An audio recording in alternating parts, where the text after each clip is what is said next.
حضرت عمر بن الخطاب رضی اللہ عنہ اسلامی تاریخ کی ایک ممتاز شخصیت اور آخری نبی کے بااثر صحابہ میں سے ایک تھے۔ ان کی زندگی اور کارنامے دنیا بھر کے مسلمانوں میں بڑے پیمانے پر قابل احترام ہیں۔ حضرت عمر رضی اللہ عنہ کی زندگی کا تفصیلی احوال یہ ہے۔ حضرت عمر رضی اللہ عنہ 584 عیسوی کے لگ بھگ مکہ میں قریش کے قبیلہ بنو عدی میں پیدا ہوئے۔ ان کا تعلق ایک معزز خاندان سے تھا جو اپنی شرافت اور طاقت کے لیے جانا جاتا تھا۔ اسلام قبول کرنے سے پہلے عمر اپنے مضبوط کردار، ذہانت اور قائدانہ خصوصیات کے لیے مشہور تھے۔ اسلام کے ابتدائی سالوں میں حضرت عمر رضی اللہ عنہ ابتدا میں پیغمبر اکرم کے پیغام کے مخالف تھے۔ تاہم 616 عیسوی میں عمر نے دل کی ایک گہری تبدیلی کا تجربہ کیا جب اس نے سنا کہ اس کی بہن اور اس کے شوہر نے اسلام قبول کر لیا۔ غصے سے بھرے ہوئے وہ ان کا مقابلہ کرنے کے لیے نکلے، لیکن ان کے قرآن کی تلاوت دیکھ کر عمر بہت متاثر ہوا اور فوراً اسلام قبول کر لیا۔ حضرت عمر رضی اللہ عنہ نے مکہ میں اسلام کے ابتدائی ایام میں نمایاں کردار ادا کیا۔ اس نے بے خوفی اور کھلے دل سے اپنے ایمان کا اعلان کیا، جسے مشرکین مکہ کی شدید مخالفت کا سامنا کرنا پڑا۔ ظلم و ستم کا سامنا کرنے کے باوجود عمر اپنے عقائد پر ثابت قدم رہے اور دوسرے مسلمانوں کے لیے تحریک کا باعث بنے۔ جب مکہ میں مسلمانوں کے خلاف ظلم و ستم شدت اختیار کر گیا تو پیغمبر اسلام نے اپنے پیروکاروں کو مدینہ شہر کی طرف ہجرت کرنے کی ہدایت کی۔ حضرت عمر رضی اللہ عنہ نے دیگر مسلمانوں کے ساتھ 622 میں مدینہ ہجرت کی۔ یہ ہجرت، جسے ہجرہ کہا جاتا ہے، اسلامی تاریخ میں ایک اہم موڑ کا نشان بنا۔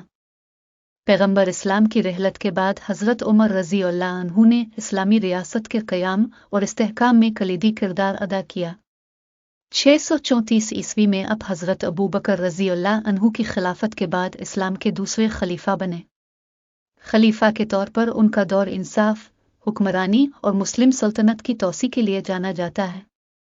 حضرت عمر رضی اللہ عنہ اپنی عدل و انصاف پر مبنی حکومت کے لیے مشہور تھے۔ اس نے متعدد اصلاحات نافذ کی، ایک جامع انتظامی نظام قائم کیا اور اپنی رعایا کی فلاح و بہبود کو یقینی بنانے کے لیے متعدد اقدامات متعارف کروائے۔ ان کے عدل و انصاف نے انہیں الفاروق کا لقب دیا، جس کا مطلب ہے صحیح اور غلط میں تمیز کرنے والا۔ اپنی خلافت کے دوران حضرت عمر رضی اللہ عنہ نے مسلم کمیونٹی کے سماجی اور معاشی حالات کو بہتر بنانے کے لیے مختلف اصلاحات متعارف کروائیں۔ انہوں نے ایک جامع فلاحی نظام نافذ کیا جس نے بیواؤں، یتیموں اور غریبوں کو مالی مدد فراہم کی۔ اس نے قلت کے وقت خوراک کی دستیابی کو یقینی بنانے کے لیے عوامی اناج کا ایک نیٹ ورک بھی قائم کیا۔ حضرت عمر رضی اللہ عنہ کے دور حکومت میں اہم فوجی فتوحات دیکھنے میں آئیں، جس سے مسلم سلطنت کو نئے علاقوں تک پھیلایا گیا۔ ان کی قیادت میں مسلم فوجوں نے بازنطین اور فارسی سلطنتوں کو کامیابی سے شکست دی، جس کے نتیجے میں یروشلم کی آزادی اور دمشق اور بغداد جیسے بڑے شہروں کی فتح ہوئی۔ حضرت عمر رضی اللہ عنہ اپنی سادگی، عاجزی اور پرہیزگاری کے لیے مشہور تھے۔ انہوں نے کفایت شعاری کی زندگی گزاری اور اسلام کے اصولوں پر گہرا پابند تھا۔ ان کی تقوی اور خدا سے عقیدت نے ان کے ہم عصروں اور مسلمانوں کی آنے والی نسلوں کے لیے ایک الہام کا کام کیا۔ قتل۔